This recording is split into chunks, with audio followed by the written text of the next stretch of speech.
두 사람이 투신 자살했다는 소식을 들으셨나요? 한 분은 수녀님이셨고 한 분은 부패한 공무원이었습니다. 누군가가 119에 신고를 해서 구조대원이 신속하게 도착을 했고 드디어 구출 작전이 시작됐습니다. 그런데 이 구조대원 10여 명이 한 사람을 집중적으로 구출을 해냈습니다. 주민들이 구경을 하다가 소리를 질렀습니다. 저기 수녀님도 구출해내야지요. 연약한 여인을 먼저 건져내야지요. 그때 한 구조대원이 이렇게 설명을 했습니다. 무슨 말씀입니까? 한강물을 수도권 시민들이 다 먹어야 될 것인데 오염 방지를 위해서는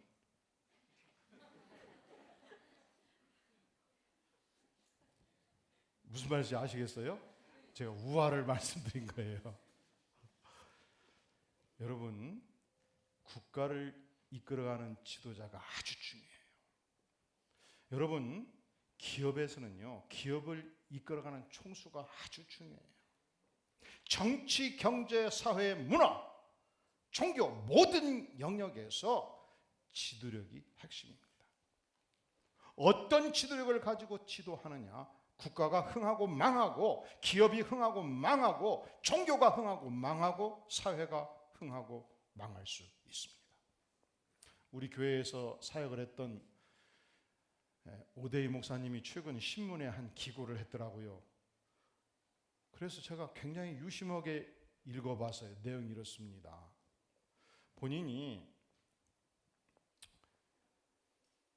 교회를 개척하기로 하나님의 인도함을 받고 어떻게 교회를 개척할 것인가 생각하면서 약 30개 교회를 방문하고 연구를 했다는 것입니다.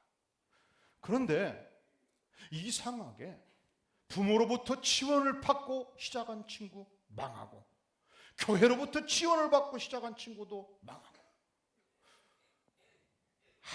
아무런 지원이 없고 맨손으로 시작한 친구가 흥하기도 하고 그러더라는 것이죠. 지원을 받아도 흥할 수 있고 망할 수 있고, 지원을 받지 않아도 흥할 수 있고 망할 수 있고. 그런데 강력하게 일어선 교회는 한 가지 공통적인 특징이 있더라는 거예요. 이제 이렇게 말씀을 드리면 딱 그거다 이렇게 머릿속에서 떠오르는 게 있을 거예요. 그렇게 떠오르는 분들 하면 손 들어보시죠. 아, 이거다. 한 분도 안 계시네. 아마 아드님이 목사님이 물은 지금 귀가 확 열릴 거예요. 그것이 뭐냐? 이것입니다. 현장에 있을 때, 전도사 시절, 유치부를 맡았을 때, 유년부를 맡았을 때, 부목사 할 때, 그때 현장에 있었을 때 첫째로 깊은 구원의 은혜를 체험하고, 두 번째로 강력한 영적 부흥을 체험했던 자들은 지원을 받아도 승승장구하고 지원이 없어도 일어서더라는 거예요. 현장이 중요하더라는 말이죠. 이것도 잘 보면요, 지도자의 영적 자질을 얘기해 주는 거예요. 여러분, 그렇기 때문에 성경은 우리에게 국가 지도자를 위해서 기도할 것을 명령하는 것입니다. 동시에 우리는 이 교회에서 어떤 지도력이 자라가도록 기도할 것인가, 중요한 문제예요. 또 여러분은 내일 사회에 나아가서 출근하면 과장이요, 부장이요, 이사요, 사장이요, 회장이요, 어떤 직책을 가지고 사역을 한다는 것은 바로 그 직책을 가지고 지도력을 발휘해야 된다는 것을 의미하는 것이죠. 놀랍게도 오늘 이 말씀은 요셉이 애굽의 총리 대신으로서 어떤 지도력을 가지고 사역을 했는지 몇 가지로 분명하게 밝혀주고 있습니다. 우리 다 함께 46절 말씀 한 목소리로 봉독해 보겠어요. 46절 시작. 요셉이 애굽 왕 바로 앞에 설 때에 30세라. 그가 바로 앞을 떠나 애굽 온 땅을 순찰하니, 그가 바로 왕의 명령을 받고 드디어 총리 대신이 되었을 때 그 나이가 몇이었습니까? 30세였습니다. 아직 젊을 때였습니다. 이때는 젊기 때문에 이렇게 큰 직책을 받으면 어떤 생각을 할까요? 성대하게 축하 파티를 열어야 되겠다. 축하 파티를 연 것이 아니었습니다. 그는 임금님으로부터 임금님이 타는 버금가는 거대한 마차를 선물로 받았습니다. 부하들을 선물로 받았습니다. 그는 자신의 특권을 행세하면서 갑질할 수 있는 위치에 있었습니다. 그것을 행하지 않았습니다. 그러면 그는 이 지위에서 무엇을 했는가? 뭘 했어요? 요셉이 무엇을 했다고요? 애굽 온 땅을 순찰을 한 것입니다. 자신이 치리할 애굽 온 땅의 형편을 샅샅이 파악을 한 것입니다. 내가 어떤 사역을 펼칠 것인지 그 준비 작업을 한 것입니다. 철저히 백성과 국가를 섬기는 지도자로 쓰기로 작정한 것입니다. 자, 우리가 요셉의 삶에서 굉장히 생애 전체를 관통하는 중요한 특징을 보게 돼요. 그는 자신이 섬겼던 지도자들에게 철저히 순종하는 자였습니다. 그가 아버지 밑에 있을 때 아버지로부터 명을 받습니다. 너희 형들이 양떼를 데리고 빨리 70km, 80km 세겜 지역에 있으니 배고픈 형들에게 먹을 양식과 의복을 전달하거라.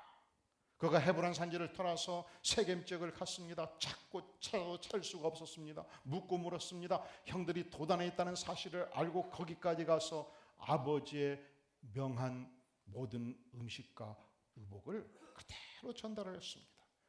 그가 당시 애굽 왕실을 떠받들었던 보디발 장군의 몸종으로 들어갔을 때, 노예로 들어갔을 때 그는 전심전력해서 보디발 장군을 보필을 했습니다.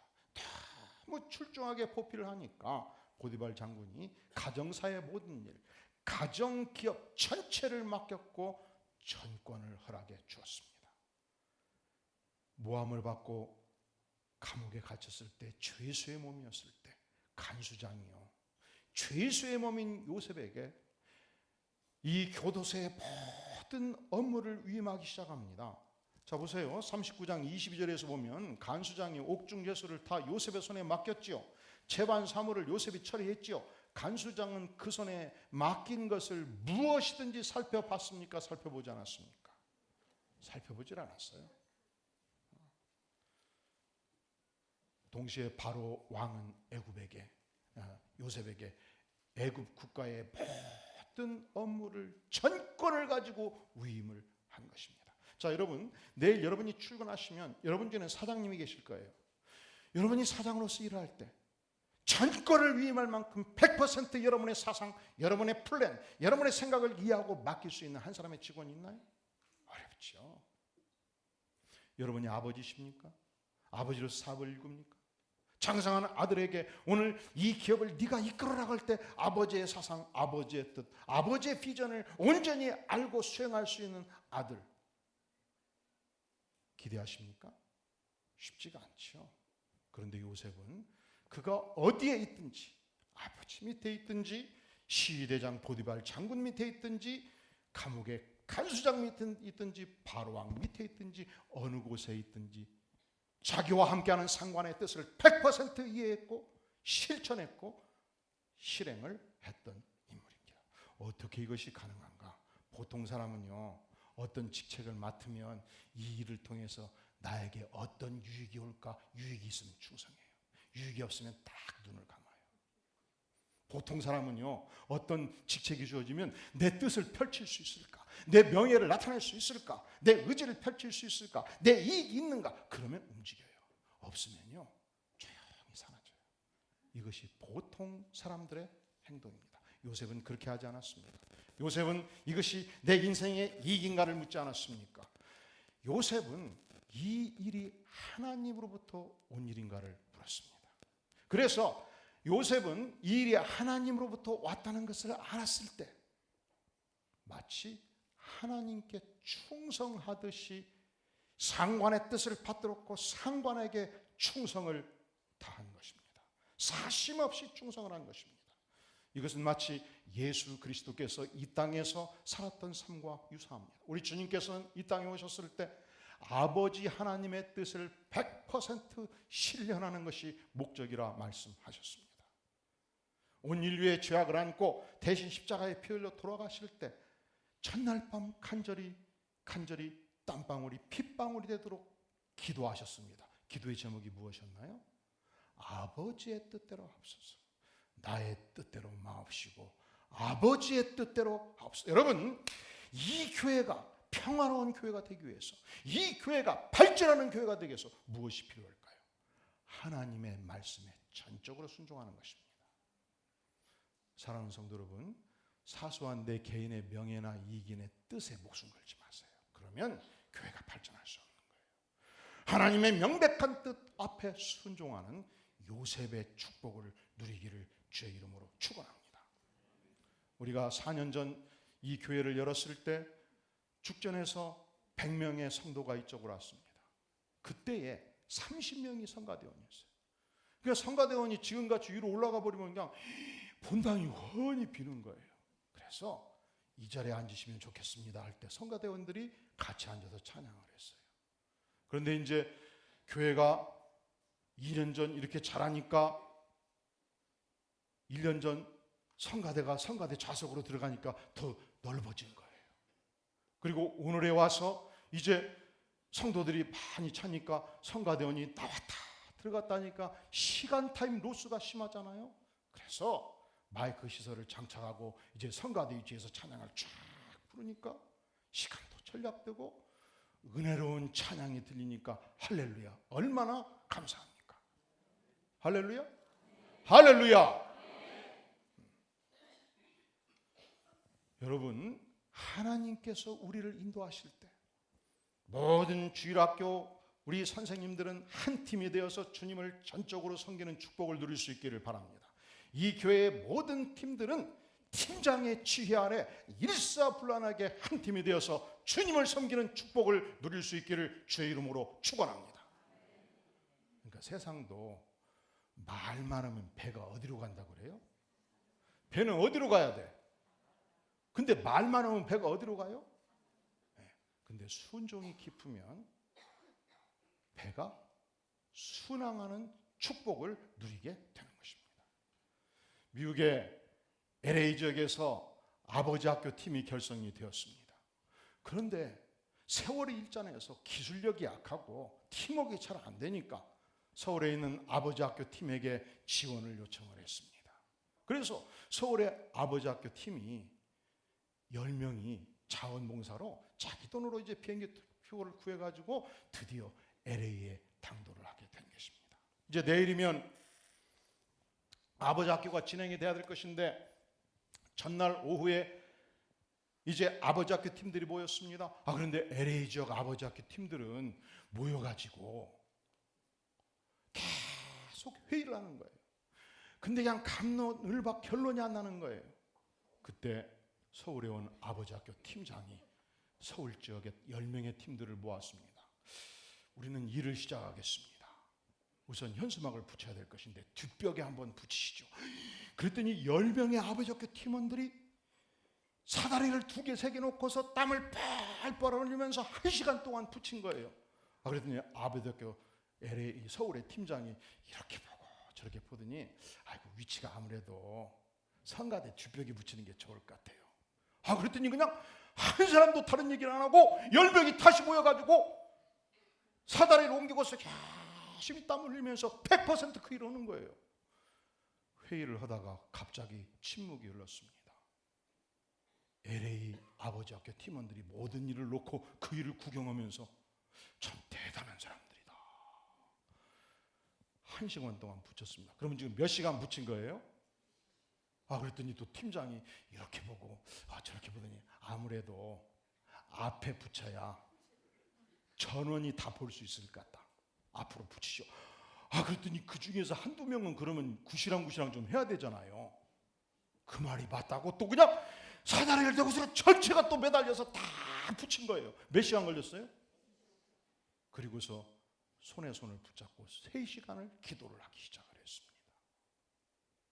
이때부터 LA 아버지 학교가 은혜 가운데 진행이 되었다고 보고하는 글을 읽었습니다.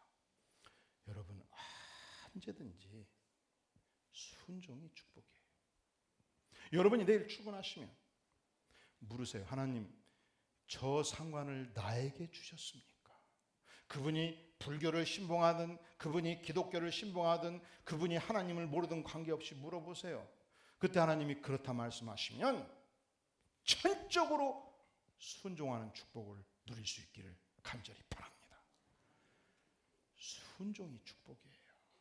그리고 순종받는 인격보다 순종하는 인격이 훨씬 더 탁월한 거예요.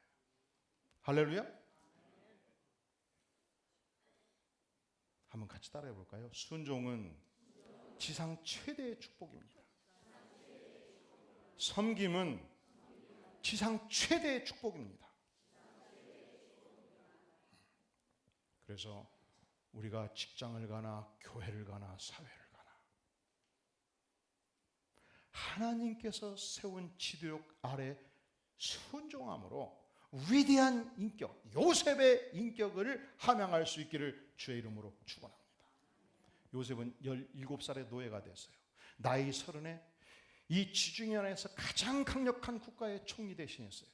사람들은 한 번 성공하면 성장이 멈추기가 쉬워요. 그 이상하지요. 고시를 패스하고 그때 성장이 멈춰요. 행정고시 패스한 다음에 과장이 되고 그 다음 성장이 멈춰요. 총리 대신 되고 성장이 멈출 수 있어요. 교회는 그렇지요. 목사가 안수받고 성장이 멈출 수 있어요. 우리 교회 장로님은 그런 분이 한 분이 없는데 일반적으로 다른 교회 가면 그런 얘기를 해요. 그 장로님은 안수 입사절에 엄청 충성했거든요. 신앙도 좋았거든요. 그런데 장로 되더니 배려버렸어요. 왜 그렇지요? 장로 되고 성장이 멈춘 거예요. 그러니까 우리 교회에서 팀장 되시고 장로님 되시고 안수집사님 되시고 권사님 되신 분들은 타이틀로 성장이 멈춰서는 안 되는 것입니다. 타이틀을 딛고 일어나서 더 승승장구 성장하는 위대한 인격의 사람들이 될 수 있기를 주의 이름으로 축원합니다. 그것은 하나님이 나를 부르셨던 그 초심의 일관성 있게 초지일관해서 순종하고 헌신하고 섬길 때 하나님께서 내 인격을 그리스도의 장성한 분량에 이르기까지 성장하도록 도와주시는 것입니다. 자, 요셉의 지도력이 갖는 두 번째 특징은 무엇인가? 우리 다 함께 51절 말씀 한 목소리로 봉독해 보겠어요. 시작. 요셉이 그의 장남의 이름을 므낫세라 하였으니 하나님이 내게 내 모든 고난과 내 아버지의 온 집 일을 잊어버리게 하셨다 하며, 드디어 하나님께서 은혜를 주셔서 요셉이 큰아들을 낳았습니다. 근데 그 큰아들의 이름을 뭐라고 했어요? 크게 한번 따라 볼까요? 므낫세. 므낫세. 이 단어는 히브리어로 나샤라는 원어로부터 온 단어인데 이 나샤의 개념이 잊어버리다, 망각하다 이 뜻이에요. 므낫세, 망각이에요. 최망각, 김망각. 그는 뭘 잊어버렸습니까? 그는 고통스러운 과거의 노예의 생활을 잊기로 작정한 거예요. 10명의 형들이 벌떼같이 달라들어서 나를 죽이려고 했고, 나를 돈 몇 푼 맞고 노예로 삼았던 형들의 무시무시한 죄악을 십자가에 묻고 하나님의 품에 묻고 잊어버리기로 작정한 거예요. 그렇게 충성했던 보디발, 그의 처가 나를 모함해서 아무 죄가 없음에도 불구하고 감옥에 쳐넣었던 그 여인의 죄악을 잊기로 작정한 것입니다. 십자가에 묻기로 작정한 것입니다. 감옥살이의 서러움을 잊기로 작정한 것입니다. 하나님이 내게 내 모든 고난과 내 아버지 온 집 일을 잊어버리게 하셨도다. 그래도 자꾸 기억이 나지 않겠어요? 그럴 때 아들 이름은 부르면 돼요. 김필립, 아니 김망각 이리 오너라. 그렇지, 내가 잊기로 작정했지. 하나님의 은혜로 잊어버렸지. 여러분, 우리 인생이 성공하면요 힘이 있습니다. 힘이 있으면요 반드시 손을 봐주려고 그래요. 과거에 원한 맺힌 사람들을 복수하려고 그래요. 요셉은 그러지 않았습니다. 힘이 있을 때, 애굽 전역을 통치하는 강력한 힘이 있을 때 그는 과거에 자기를 해치던 모든 사람들의 죄악을 잊기로 작정한 것입니다. 과거의 어두운 추억을 잊기로 작정했습니다. 형들의 무시무시한 죄악들을 용서하기로 작정했습니다. 과거에 썰어진 상처들을 다 묻어버리기로 작정했습니다. 첫 아들을 낳자마자 과거의 그 모든 원수를 강물에 떠내 보내기로 작정한 것입니다. 여러분, 우리 인생의 미래가 열리려면 반드시 과거 청산을 해야 돼요. 어떤 분은 그래요. 과거에 원한 맺힌 얘기를 하고 또 하고 하고 또 하고, 아들한테 수십 번 하고 마누라한테 수십 번 하고 친구들한테 하고, 친구들이 야 이제 그만 좀 해라, 한 번 더 하면 내가 100번 듣겠다. 과거 청산이 됐어요, 안 됐어요? 안 됐지라. 100% 청산하세요. 그래서 옛말에 은혜는 어디에 새기고 어디에 새기고 바위, 원수는 어디에? 물에 새기면 새겨집니까? 사라지지요. 잊어버려야지요. 흘러가게 해야죠. 히브리서 12장 1절은 말씀하기를 모든 무거운 것과 얽매이기 싫은 죄를 벗어버리라 말씀했습니다. 여러분, 마라톤 선수가 1등으로 경주하기 위해서는 무엇이 필요합니까? 무거운 것을 다 벗어 던지는 거예요. 시계가 무슨 필요가 있습니까? 이 무거운 옷을 왜 입습니까? 벗어 던지는 거예요. 예? 여러분, 다 벗어 던지, 과거에 나를 해쳤던 원수들의 죄까지 다 벗어 던지는 거예요. 모자도 벗어 던지고, 몽블란 30만 원짜리 만년필 차고 달릴 거 뭐 있어요? 다 벗어 던지는 거예요. 요셉은 과거 청산을 분명하게 했어요. 그리고 그것을 다지기 위해서, 여러분 어제 아들 이름 몇 번 불러봤어요? 아들하고 같이 사는 사람 몇 번 불러봤어요? 5번? 10번? 아들의 이름을 부를 때마다 다지는 거예요. 그렇다, 과거는 청산해야 된다. 세 번째, 이 요셉이라는 인물이 가졌던 위대한 지도력의 특징, 48절을 보세요. 요셉이 애굽 땅에 있는 그 7년 곡물을 거두어 각 성에 저장하되 각 성읍 주위의 밭에 곡물을 그 성읍 중에 쌓아두매 쌓아둔 곡식이 어떻게? 바닷물에 같이 힘이 많아 더 이상 계수를 할 수가 없었던 거예요. 그 수가 한이 없었습니다. 이것은 무엇을 말합니까? 요셉은 그가 받았던 하나님의 계시를 따라서 7년의 대풍년 동안에 애굽 전역의 모든 땅마다 식량 창고를 짓고 충분히 비축하고 저장을 했다는 사실입니다. 오늘의 풍요를 누리고 낭비하고 단지 허비하지 않았다는 것입니다.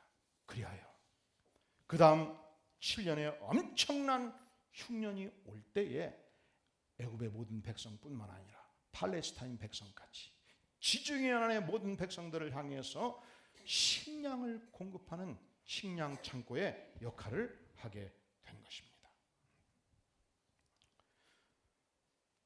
오늘날 미국 사회에서 할렘가에 있는 흑인 문제를 굉장히 심각하게 봐요.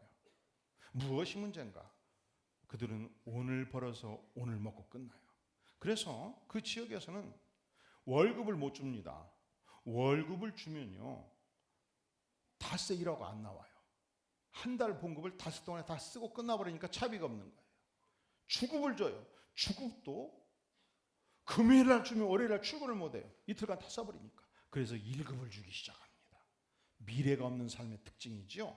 제가 언젠가 남미 베네수엘라의 카라카스에 이 한인 연합 집회 강사로, 부흥회 강사로 간 적이 있어요. 그런데 하루 종일 시내가 러시아어예요. 차가 안 빠지는 거예요. 물었어요. 도대체 이 나라는 출근도 없고 퇴근도 없냐? 그랬더니 이런 얘기를 하더라고요. 이 나라는 10시에 출근이래요. 몇 시? 그리고 11시 반에 점심시간인데 3시까지 점심시간이래요. 11시 반에 집에 가서 밥 먹고 한숨 자고 오는 거예요. 그리고 오후에 3시부터 4시 반까지 이런대요. 여러분 너무 부럽지요? 부럽지요? 부러우면 망하는 거예요. 우리 같으면 그럼 어떻게 하겠어요? 8시 출근해서 11시 퇴근하면 되잖아요. 그렇게 하지 않는다는 거예요. 그래서 관공서 일보러 가면 하루를 그냥 투자한대. 하루를 10시 가서 앉았다가 11시 반까지 일을 못 보면 그냥 3시까지 기다리는 거예요. 거기서. 그래서 샌드위치도 싸갖고 가고. 세상에 이런 도구 같은 사회도 있단 말이지. 여러분, 어느 단체나 미래를 열어가는 지도력이 없이는 이렇게 허약한 국가로 바꿔질 수 있고 허약한 단체로 바꿔질 수 있어요. 그런 거로 모든 단체의 지도자들은 어떻게 하면 함께하는 백성들을, 팀원들을 미래로 영광스럽게 열어갈 것인가, 그 비전을 제시할 수 있어야 되는 것입니다. 요셉은 어떻게 했어요? 14년의 기나긴 세월 동안 7년의 기나긴 흉년을 대비하는 지도력을 가지고 있었다는 사실입니다. 그런 거로 우리 교회에서 영유아부, 유치부, 유년부, 초등부, 중고등부, 청년부에서 앞으로 이 사회의 정치, 경제, 사회, 문화, 종교 모든 영역에 미래를 열어가는 위대한 믿음의 지도자들을 배출해달라고 기도해 주시기를 간절히 바랍니다. 아니, 미래 사회의 지도자가 일어설 뿐만 아니라 당장 여러분이 내일 출근하면 여러분이 출근하는 바로 그 직장의 영적 지도자로서 미래를 열어가는 요셉의 인물이 될 수 있기를 간절히 바랍니다. 자, 모세가 가졌던 지도력, 그 특징이 무엇인가? 그는요, 적어도 함께하는 백성들에게 아부하지 않았어요. 그는요, 함께하는 백성들께 쉽게 타협하지 않았어요. 그는 백성들을 깨우기를 원했고 백성들을 바로 이끌어가기를 원했습니다. 자, 우리 56절 같이 한번 읽어볼까요? 56절 시작. 온 지면에 기근이 있음에 요셉이 모든 창고를 열고 애굽 백성에게 팔세 애굽 땅에 기근이 심하여. 자, 보세요. 드디어 7년의 풍년이 끝났죠. 드디어 7년의 기근이 시작됐죠. 애굽 전역의 농토가 다 말라 비틀어졌습니다. 먹을 것이 전혀 없었습니다. 그는 그동안에 모았던 모든 식량 창고를 열기 시작했습니다. 그리고 애굽 백성에게 어떻게 했다고요? 애굽 백성에게 무상으로 나눠줬습니까? 그럼 어떻게 했어요? 어떻게 했어요? 보세요. 그는 7년의 엄청난 풍년 가운데 충분히 식량을 비축했기 때문에 애굽 사람만 먹으려고 생각했으면 무상으로 줄 수 있었어요. 근데 보세요. 왜 유상으로 대가를 치르고 팔았습니까? 흉년이 결코 길지 않아, 짧지 않았기 때문에. 1년 흉년으로 끝나지 않잖아요. 7년을 견뎌내잖아요. 그리고 그는 단지 애굽만 생각한 것이 아니에요. 팔레스타인과 지중해는 모든 국가를 공급하는 식량 창고의 기지 역할을 하기를 원했기 때문에. 그는 21세기를 살았던 인물이 아니에요. 그는 오늘의 이 시대 지구촌이 겪고 있는 이 복지 사회를 경험했던 인물이 아니에요. 여러분, 전 세계가 계속 이제 사회적 복지로 나가게 될 것입니다. 그런데 모든 복지국가, 사회복지 예산이 많은 국가일수록 겪는 치명적인 약점은 게으른 백성이 많이 양성된다는 거예요. 더 이상 일하지 않습니다. 국고는 텅텅 비어갑니다. 국가 부채는 매년 늘어갑니다. 그러니까 스위스에서 국민당 1인당 300만 원씩 주기로 국민 투표를 했어요. 우리나라 같으면 통과될 가능성이 높아요. 그런데 국민들이 부결한 거예요. 여러분, 51% 표를 얻는 이 민주주의 제도에 대해서 굉장히 기도해야 돼요. 만약에 우민들, 어리석은 백성들이라면 통과되거든요. 그러면 국가는 망하는 것입니다. 국가가 망하면 개인도 망하는 거예요. 그는 21세기의 복지를 연구한 자가 아니었습니다. 그럼에도 불구하고 무조건적 무상복지의 위험성을 충분히 인식하고 그 엄청난 식량 착고를 쥐고 있으면서도 반드시 대가를 치르고 식량을 사가도록 한 것입니다. 7년의 흉년이 끝났습니다. 새로운 세상이 도래했습니다. 그때 전 백성들에게 나눠줄 수 있는 종자 씨앗이 있었습니다. 국가의 전 백성들에게 종자 씨앗을 나눠주었고 그들이 소출하기 시작했을 때 5분의 4를 개인을 위해서 지급하기 시작한 것입니다. 오늘 우리는 요셉을 통해서 우리 하나님의 백성들이 내일 출근할 때 직장에서, 가정에서, 사회에서 어떤 지도력을 발휘하는 것이 하나님을 아는 백성들이 살아가는 삶의 모습인가 분명한 비전을 우리에게 보여줍니다. 그것은 어느 사회를 가든지 하나님을 아는 백성들은 섬김의 지도력을 발휘한다는 사실이에요. 순종의 축복을 알아야 된다는 사실이에요. 뿐만 아니라 사랑하는 성도 여러분, 우리가 인생을 어떤 인생을 살았든지 과거에 안 맺혔던 원한의 관계 풀어가는 것입니다. 용서하는 것입니다. 청산하는 것입니다. 과거를 과거로 흘러가게 하라. 뿐만 아니라 우리는 오늘을 살고 내일을 살지 않는 백성이 아니죠. 우리에게는 미래가 있습니다. 하나님 앞으로 10년 후, 20년 후, 100년 후 한국 사회가, 이 안디옥 교회가 어느 방향을 향해서 나가야 되겠습니까? 묻고 이 위기 대처 능력이 뛰어난 하나님의 백성들, 미래의 지향적인 하나님의 백성들이 될 수 있기를 간절히 바랍니다. 뿐만 아니라 함께하는 백성들을 깨우쳐서 하나님의 명백한 뜻을 알고 미래를 열어가는 생명력을 지닌 조직과 단체로 발전하도록 기도할 수 있기를 간절히 바랍니다. 다 함께 머리 숙여 기도하겠습니다. 이와 같이 하나님의 영에 감동된 사람을 우리가 어찌 찾을 수 있으리요? 하나님께서 요셉을 그 시대 하나님의 영에 감동된 사람으로 세우셔서 시대를 이끌어갔던 것처럼 주님, 우리 안디옥 백성들을 하나님의 말씀으로 무장하게 도와주시고 순종의 축복을 알게 도와주시고 하나님과 동행하는 삶의 영적인 능력을 배양하게 도와주시고 또한 처서처세에서 현장에서 과거를 청산하고 미래를 열어가는 위대한 영적 지도자 요셉의 영적 능력을 배양하도록 성령께서 특별한 은혜를 공급하여 주시옵소서. 우리는 연약합니다. 우리는 부족합니다. 하지만 하나님은 전능하시오니 영으로 임하여 주시옵소서. 우리를 깨우쳐 주시옵소서. 인도하여 주시옵소서. 하나님, 한국 사회의 미래를 하나님께서 선하게 열어주시옵소서. 은혜를 베풀어 주시옵소서. 영유아부, 유치부, 유년부, 초등부, 중고등부, 청년부, 우리 안디옥 교회에 자라가는 하나님의 자녀들이 하나님 아버지시여 요셉과 같은 위대한 인물도로 자라가도록 성령께서 은혜를 베풀어 주시옵소서. 예수님의 이름으로 간절히 기도하옵나이다. 아멘.